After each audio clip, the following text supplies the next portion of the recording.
This tutorial is going to be a remake of our save transform tutorial since the quality was pretty low. The first thing that we're going to do is create a new scripts folder, and in that scripts folder we're going to create a new script called JTAGames. You can call it whatever you want, I just advise to put PlayerPrefs in the name. Jumping into the script, we're going to get rid of the mono behavior as well as the start and update function. And then we're going to make a public static void called setVector2 with parameters of string key and a vector2 called value. Now we will get into saving transforms, but first we're going to practice with a vector2. I know I said no vectors, but that was actually me talking about all the future save and load scripts that you're going to make. The next thing that we're going to do is a string x equals key plus quotations v2x, followed by string y equals key plus quotations v2y. Then we're going to say playerprefs.setFloatX, comma value.x, and beneath that say playerprefs.setFloatY, comma value.y. And then we're going to make a public static vector2 called getVector2 with a string parameter called key. To set this up inside of the function, we're going to make a vector2 called value, and at the bottom we're going to call return value. Between those two lines, you could probably copy and paste lines 9 and 10. For some reason, I decided to type it out again. And then beneath that, say value.x equals playerprefs.getFloatX, followed by value.y equals playerprefs.getFloatY. Save that, and let's head back into the editor. And then for testing purposes, we're going to make a new script called saveLoad. And in our scene, we already have a game object that we can just drag and drop this onto. Then open that up in Visual Studio. Then we're going to get rid of the start function, and in the update function, we're going to say if input.getKeyDown keycode.s for save. Then we'll go up to the top and make a simple public vector2 called example v2. And in our save input statement, we're going to say JTA playerprefs.setVector2 quotations example v2, comma example v2. Beneath that input statement, we're going to say if input.getKeyDown keycode.l for load, example v2 equals JTA playerprefs.getVector2 quotations example v2. All right, let's save that and test this out. Now if we go into play mode and set x to 334 and y to 342, press S for save and then go out of play mode and back into play mode and click L, then bam, our numbers load back in. Going back into the script, instead of redoing this, we're just going to copy and paste our two functions and change all instances of 2 to 3. Then copy and paste a string line and change the y to a z, and make sure you get the quotation one as well. And then we're also going to copy and paste the PlayerPrefs line, changing both the y and the value.y to z and value.z. And again in getVector3, we're going to do the same thing for both the string line and the PlayerPrefs line.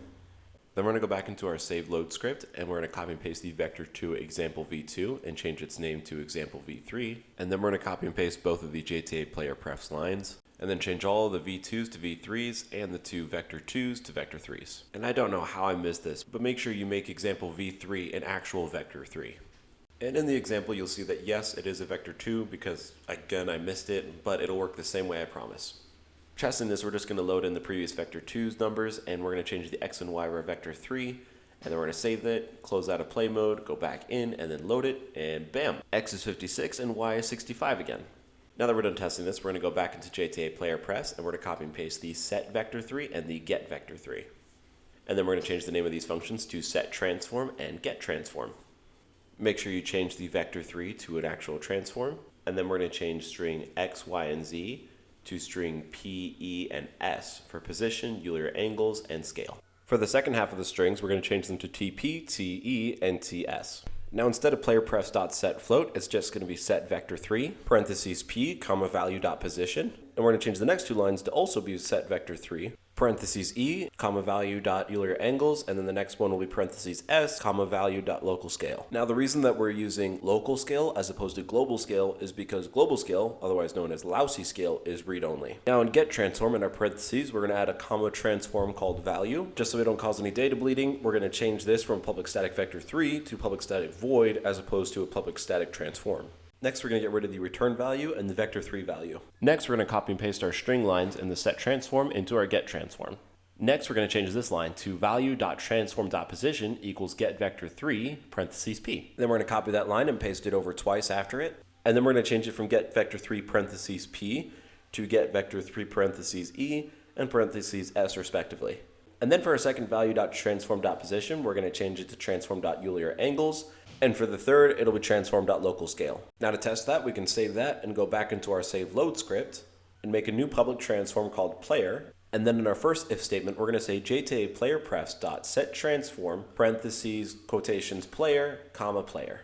And I don't know why I typed this out again, because you can just copy and paste that line and change set to get in the next if statement. And now we can save that, go back into our editor, and we're just going to drag in our Y-bot here. And then in play mode, we're going to mess with his position, scale, and rotation. Click S to save, and then we're going to get out of play mode. Go back into play mode and click L. And voila, now you have saved transform functionality inside of your game. That's it for this tutorial, and if you'll give us just a quick second to thank our sponsor for this video, Epidemic Sound. Sound effects and music are super important to any game developer, and with Epidemic Sound, you'll have access to over 35,000 soundtracks and over 90,000 sound effects. Now for $15 a month, you can have access to this entire library, or if you pay $108 up front, it'll be $9 a month. And if you use the link in the description, it'll really help us out. Thank you guys so much for watching. If you have any questions, go ahead and leave them in the comment section. We try to answer as many as possible, and we'll see you next time.